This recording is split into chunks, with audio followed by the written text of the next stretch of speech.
side, right? No, it doesn't hurt if you kiai. Good. Yeah, you got your other side.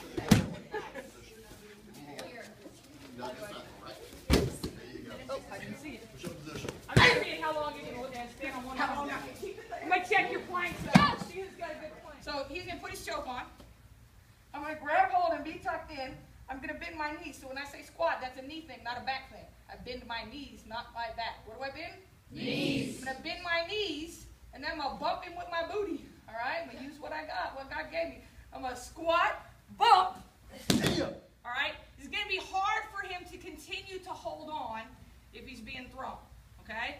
Not the same thing if he's got his legs wrapped around my waist. It is not hard for him to hold on if his legs are wrapped around my waist. Then I just go with him, and he still has my back. And if he's a good grappler, I might not even stun him. I might help him choke him.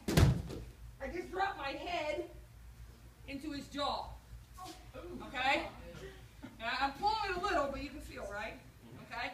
So, as long as I'm aware that he can try to hold, that it is possible for him to hold on. All right? Now, mind you, can he still maybe get something on me? Yeah, maybe. Is there a way for him to still win? Yeah. You stand up, you're bending over at the same time. So up with your butt, down with your butt.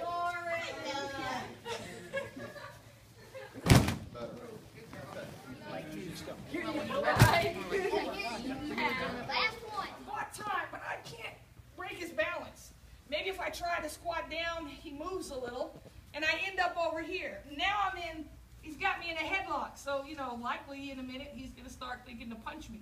If he can't get me already to the ground, then he's thinking to punch me. You got to move or else we're going to kick Bobby in the teeth. All right. No, that's okay. I just realized that if I start here, I'm going to end up over there. All right, so he's here. I try this. I try to move him. He slips off, and now I'm here. What I'm going to do is put this foot. This is my right foot, so if I've got a right-handed attacker, I'm going to go with my right foot down between his legs. I'm going to pull this hand out, and I'm just going to get a piece of him. Anything I can grab. His jacket, his shirt, his skin. It doesn't matter, okay? But I got to keep one in. He's not really got a choke anymore, but I want to protect my neck, okay? So I'm going to keep one in. I'm going to come here, and I'm going to just lay down and roll like this. And I have to get my body up on top, all right? Now, what I recommend here is that you will just disengage, but I'm a karate person, okay, so I can bash him while he's down there, all right? But I'm going to disengage, intelligently, which means I'm going to put pressure on David in order to get up, okay? So I'm not going to go like this, because if I do, and David was trying to hurt me, and I go like this, he's right back in the fight, okay? So let's assume I already hit him or whatever, or maybe I already know I have a second attacker and I don't have time to hit him. I get up like this, okay? Now David's going to try to fight me, all right? So if I fell right here and now I'm trying to get up, I could just be fighting. By putting pressure on him, he doesn't get to turn back to me. It's all I'm doing is I'm just making sure I push on him to get up. I want to put my hooks in. Now, I don't want a grapevine, because grapevine's too much of a commitment. I want to put my hooks in it, so I'm going to, almost like I'm popping my feet together. I'm going to press them up. And when I do that, you feel my weight, Nathan? Yes, sir. I can't hear you, what? Yes, sir. Okay. And then I have my base here. So the idea here is, of course, always put your weight on your opponent. Instead of putting it on the ground, I'd rather him feel it, right? So the more weight I have on him, the more uncomfortable it is, and the more control I have. So let's say that Nathan takes this arm. Go ahead and grab around. I'm just going to come in low here, and if you can't see, maybe we can switch around. I'm not going to grab behind the neck here. If I'm almost to fall off, as a last resort, I can do that, but I just want to slide this arm right in the crook of my elbow, open this knee a little bit, keep the opposite hook in, and post out. He goes the other way, and I switch. This hook makes the position much better for me. It keeps me from getting knocked off. This knee opens, and I base here. So you just go slow, back and forth. Let's go real slow so we get the feeling, just back again, of what we got going on here. Got it? Again. Switch the hook, open the knee, bring this hand to the inside. I'm going to swim right by his ear, place that. Now, how I do that is I'm not putting my weight on that arm. I'm actually putting the weight on the opposite arm, taking the weight off the arm that's swimming. So it goes here. I'll just put it on my shoulders, but easier to do. So I'm here, 1, 2, and I'm back down low with my hooks in. So he grabs this arm, and I swim. He grabs the other arm, and I swim. He pushes me up. I come up to the shoulders. Yeah, I think it's going to be, most people try to push you up by the shoulders, don't you think? Reverse your arm. So grab my shoulders and push me up. I bring my knees up. I swim 1, 2, and I'm back into this position. Positional control. Pushes me to the right slow. Right? All right. Hook and post. Knee open. Go the other direction. Knee open. Hook and post. Good. He comes back to the center. I'm kind of thinking his body's adjusting, so I'm being aware of what his body is. I'm not going to do anything unless he does something. So now he grabs my arm, low swim, grabs my arm, low swim, pushes me up. I bring my knees up, and there's my high swim and back low, putting the weight on me. If I got this, because I know he's kind of exhausted, I decide to do some boom strikes on him. What might his hands do? Probably come up like that, right? So from here, what we're going to do is we're going to come up, we're going to be nice, we're just going to pepper their face. Okay, his hands come up to shell, and on the arm bar, opposite, no thumb grip, we call it the monkey grip, to the wrist, opposite side, and then 2-on-1, opposite hand, or same side hand is going to go at the elbow. All right, we're going to force that to the ground. We want to make sure that there's a right angle there, and we're going to drop the elbow to the neck, so we know we have that nice right angle. This grip right here, if you can't see, I'd come over here because it's real important. This grip right here, I want to turn my wrist in slightly. Because from here, his only escape with this arm is to go out that way. Good. All right, or pull it straight back, and I'm going to have, my knee's going to block that. Right. Well, once I put the other arm in, it's not going to go there. So really, that's your best escape. So a lot of times people would just do this and think, you're never going to pull out. I mean, this guy's freaking out, so I'm going to turn my wrist in a little bit. All right? So that's going to help me have a better grip. This hand right here is going to go palm up, right there. It's going to turn, right? No thumb grip as well. And I'm going to paint, pretend like his hand's a paintbrush. I'm going to paint a straight line back here. What I got to do is take a little weight off of that elbow. I do not want to put a lot of weight on this arm. This arm is very light here. I crank it up a little bit. A lot of my weight is on this elbow, the one that's closest to his neck, and I just paint straight back until I get the tap. Now, Nathan, yank my arm off, but I want you to start applying the pressure. Come back. You know what I'm going to do, right? But it's not working, is it, Nate? No, sir. Nate, take this hook. Stick that hook in there. Not that one. Just this one. Opposite hook. Drive it up. Yeah, right there. Uh-oh. He's got positional control, doesn't he? Now I can't do anything. That hook is the difference between a so-called tournament possible armbar and a street armbar. With that hook, he can do this effectively. He's going to, you step with your right leg in front. Here's my opponent. I'm going to listen for his heartbeat with my left ear. My left hand's going to come around to his back, waist high, palm down. Right hand's going to come on top, no thumb grip, right at the wrist. None of this stuff.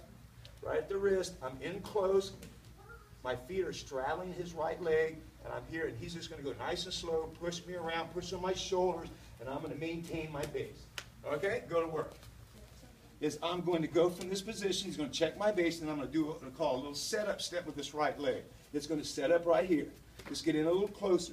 My left foot actually, with my calf, just like an outside majorette, a little bit lower, is going to hook. That's what's called a single leg hook down. Hook his leg. So I have him here. I do a setup step. I bring my foot in because now I have a better base. I'm going to hook his leg and turn slightly. Set that foot down, put my knee down, and I should have this leg. You got your cups on, guys? Be careful. Okay. So I'm here. I'm in this position. I'm going to do a setup step. I'm going to hook this leg. Take it down. You go real slow. You got to trust your partner, okay? And here I am. See my leg? All right? And then from here, this guy, he's not very smart. Yes, you are, but you know what I mean. I'm just going to step through. Now, do I want to raise up like this? No. I want to bring this knee right across the hip. And where am I at? Back in my base. That's slow? I've seen him fight. He don't know what slow is. Slower motion. Oh, now I'm going fast. Boom. Pow. Clear. Ooh. I hit the legs too, right? Yeah. And notice I changed a different level. I went from a punching range to a kick range, right? I'm using my shin kick to my outer thigh.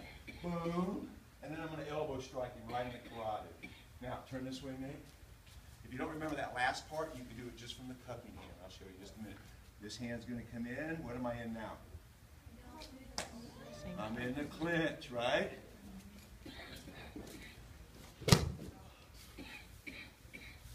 if I was to do this drill and not just say, oh, I'm going to go right to the arm bar because I know it. You know, and this guy's not going to lay down and say, let me give you an arm bar because he knows to keep his hands up, right? Because in real life, that's what's going to happen, isn't it? I mean, you're not just going to go right, oh yeah, let me do an arm bar, and that's what we get in habits of doing. All right, so in this one-step drill, we want to get in the habit, we don't have time, we want to get in the habit of here, and then Nathan says, oh no, you're going to push it that way. Or whatever, yeah, do that, yeah, boom. And I switch my hooks, I maintain to have that good positional control. He grabs here, I can swim, he goes the other way, boom, right. He pushes me up, boom. And I do my high swim, back down, and I make sure my hooks are there. And then I can pop up, hitting, going down, boom. Insert that hook, he checks my base. Can't do that in testing, but we can here. And I give him one of these, and I say, good job, Nate. And we went through a lot of things, didn't we? This drill is going to start off simple. I'm going to back knuckle him in the top of the head. Now, he knows that, so is he going to assume Master Hammersley's crash position? No. Okay? Is he going to be running from me? No. I want him to work on his ability not to get hit by blocking. Okay? So if you want to start with your hands there, that's fine, because you're a third my age, so you should be able to move a lot quicker than me. Let us go here.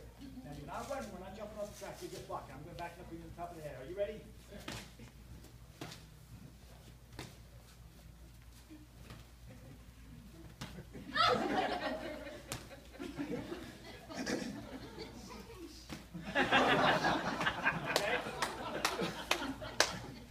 Did I mention you have to be tricky and resourceful, right?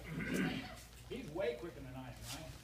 Now, what is going to help him from that happening to him? Because obviously, if we're fighting, you're like, I don't have a chance against him. He's going, but you do, don't you? What can you do differently? Not be so close. Not so close. Change distance. Excellent. First thing. Second thing. He can hit me instead. Attack the attacker, yeah. He can hit me instead. Okay? Now, the drill we're going to do, one side is going to do just what I was doing. You're going to stand there, you're going to throw that back on. The other side, your drill is going to be to block and counter. It's that simple. Okay? So, you're going to hit me this time, okay? Let's talk here, okay? Cheap shot. Okay? Watch your control, watch your contact, okay? So, we're both getting close enough where it can happen anytime you want to start.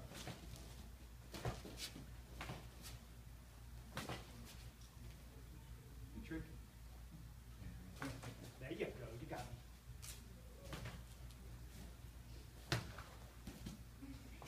Your rhythm up, change your timing. And that's the Keep drill. that hand up. Now, you notice, he's reaching, these ribs are exposed. Be careful. They're very tender when they're stretched like that, and he's rushing towards you. Don't relocate him to the other side of the body, okay? Or, he's in the back knuckle, and that's coming. And a lot of times it can go so slow. Okay? That's a feint.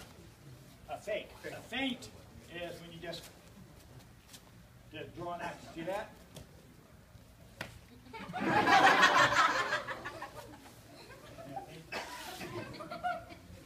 What makes both of them work really, really well is to do something beforehand.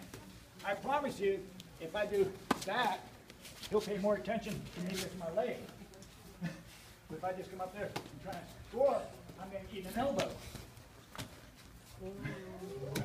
So, I mean, it's human nature. Remember that when you're fighting somebody, you hit them with that round kick, even if they block it, make it real enough that they jack to it, play off of that. Now you're thinking about what? Well, I scored on it. I attacked, he blocked it. I faked, I scored. I faked, I scored. I faked, I scored. See where I'm going with that? It's in your mind. All right. If you have somebody who is an aggressive counter fighter, that's what we're just working on, right? Aggressive counter fighter.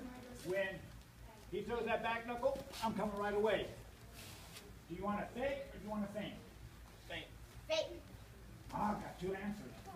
If I fake something, guess what? You can hit me. If he is trying to draw me out, if If he fakes that back knuckle, I'm coming anyway. But if he fakes it, I'm going to shoot something, then he can come. So if you're fighting an aggressive counter fighter, use your feints. If you're fighting a block and counter, use your fakes. Block this round kick and hit me. Okay? Block this round kick and hit me.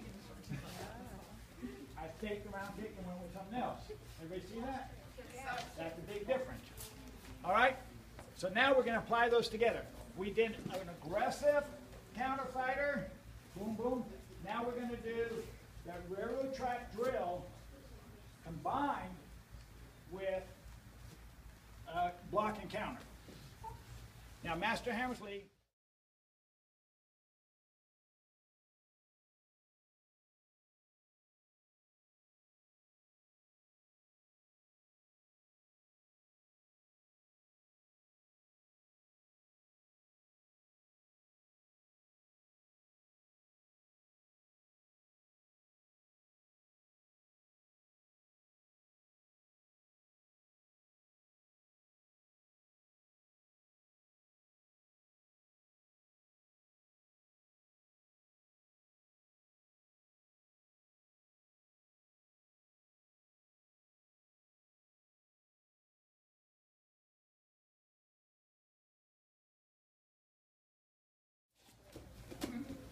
Turn. Come back again. I was asleep on that one.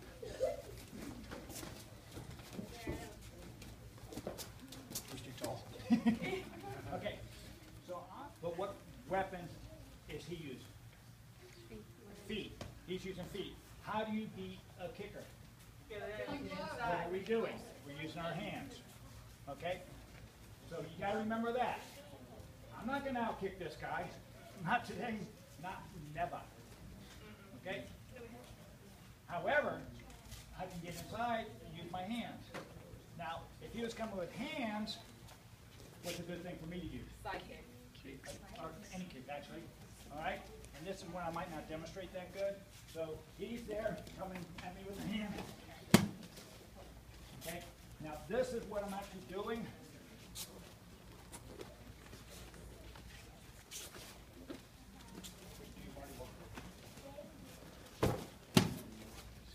Look where I am.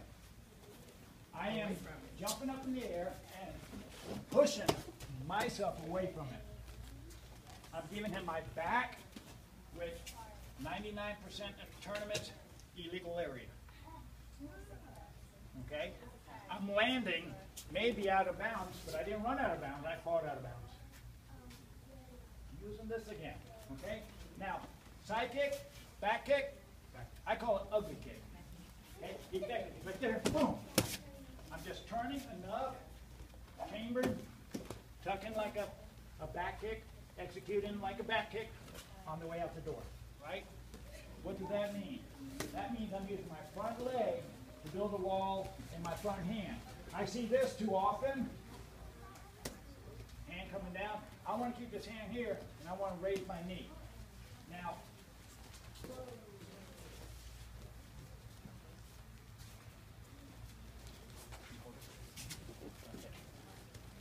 I want you to do, I'm going to crash into you. I want you to do a front leg in arm jam, okay? I'm going to crash into you a little bit. And again, here we go. And again, here we go.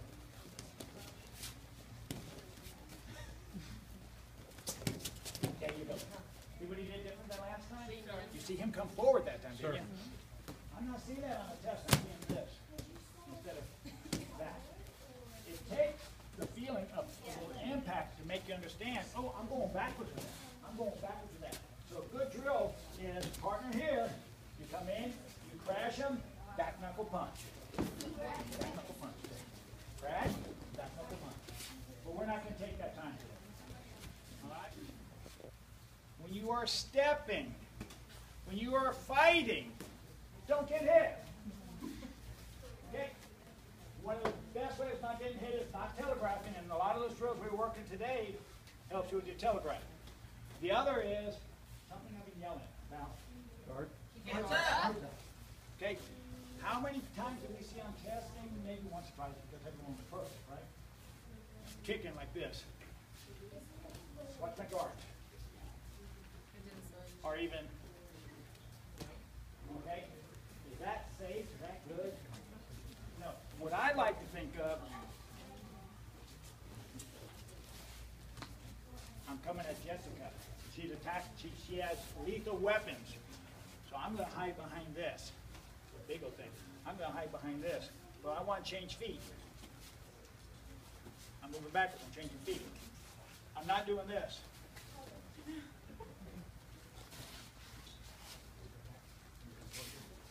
So I'm not doing this as I come forward. That doesn't make sense, does it? Thank you. I want to keep my weapon in between. You said bars, like in jail, whatever. I like to call little trees. I'm going to hide behind my tree.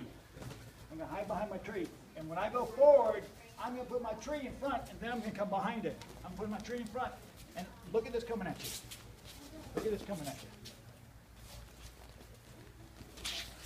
Looks the same, doesn't it? Okay? When you switch your guard, and it's right there in front, that's the beginning of that. That's the beginning of that. That's the beginning of that. Anybody seeing that? Yeah. My body is going with my weapon. I'm not going, taking my power away by pulling my shoulder down or arms down. Even if I tense up a little bit, that's not effective. Because now I can't move my hands if I'm tense. I want to have it in front, ready to fire if I have to. Number one. Number next, when you're throwing that reverse punch, you've got to pivot. You got to pivot. I saw some feet pivoting and the body not. Because sometimes we get caught up. Turn your foot, pivot your foot. And then I saw hips turning and foot not. Okay? I like to think of it as wave. The foot is going to turn, the hip is going to turn, and then the shoulder is going to turn.